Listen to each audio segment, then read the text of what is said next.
रांची स्थित राजद प्रदेश कार्यालय में प्रेस वार्ता कर पूर्व मंत्री श्याम रजक ने केंद्र की मोदी सरकार पर जमकर निशाना साधा।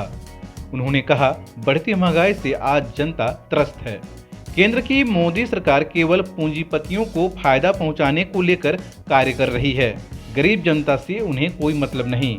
साथ ही साथ उन्होंने जातिगत जनगणना कराने को लेकर भी जोर दिया। उन्होंने कहा, बीजेपी और आरएसएस के मिलीभगत के कारण केंद्र की मोदी सरकार जातिगत जनगणना कराने से कतरा रही है। राष्ट्रीय जनता दल के झारखंड प्रदेश के प्रमुख साथियों की बैठक थी और हमने अलग अलग भी बात की थी और माननीय मुख्यमंत्री जी भी शिष्टाचार बस भेंट हम लोगों ने किया है।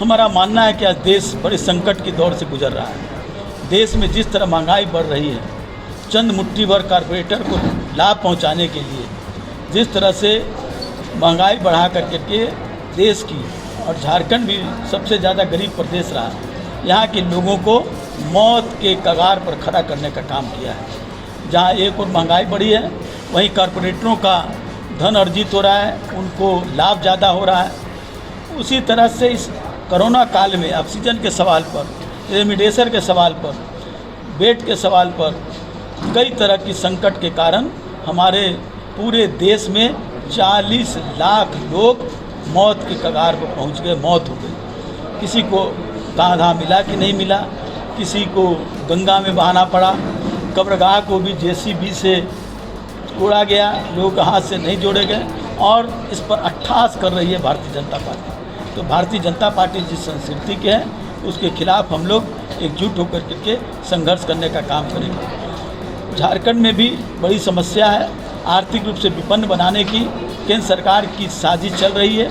जो भारत सरकार के, राज्य सरकार के जो कोटे होते हैं, जो हिस्से होते हैं, उस हिस्से को भी वो नहीं देने का काम कर रही है। तो राज्य का कैसे विकास होगा? अकेले हमारी सरकार विकास का काम कर रही है, लेकिन कहीं न कहीं भारत सरकार की दोरंगी नीति के कारण राज्य की विकास में बाधा उत्पन्न हो रहा है। हम लोगों ने बार बार बात की है, जातीय जनगणना होनी चाहिए। भारतीय जनता पार्टी ने भी चुनाव के समय कहा था जातीय जनगणना होगी, लेकिन अभी तत्काल भारत सरकार के गृह राज्य मंत्री ने एक बयान दिया और भारतीय जनता पार्टी ने भी, आरएसएस के लोगों ने भी कहा कि जातीय जनगणना नहीं होगी। हमारा कहना है कि जब विकास होगा तो उसकी बंटवारा कैसे होगा? जिसकी जितनी आबादी उसकी उतनी भागीदारी, उसकी उतनी हिस्सेदारी। तो आप उसको हिस्सेदारी को काटने का काम कर रहे हैं। आप शेड्यूल कास्ट, शेड्यूल टाइप का आपने किया है।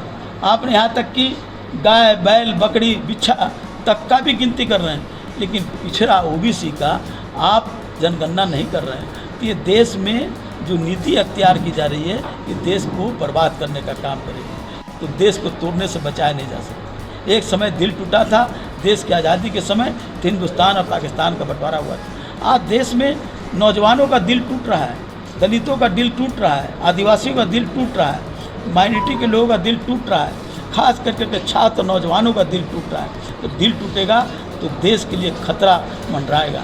ये राष्ट्रीय जनता दल ने महंगाई के साथ विभिन्न स्थानीय मुद्दों को लेकर के हमने कार्यक्रम बनाया है। हम 26 जुलाई को प्रखंड स्तर पर और 3 अगस्त को जिला स्तर पर हम एक प्रदर्शन करने का काम करेंगे और 6 जुलाई को, 6 अगस्त को हम लोग पूरे प्रदेश के स्तर पर यहाँ पर एक विराट प्रदर्शन करने का काम करेंगे और ये कहेंगे कि अब न होगा साजिश, हमने लड़ने के लिए तैयार हो चुके हैं। ये सवाल को लेकर के आज बैठक हुई है और इसी सवाल को लेकर के हमने कार्यकर्ताओं को जिम्मेदारी बांटा है।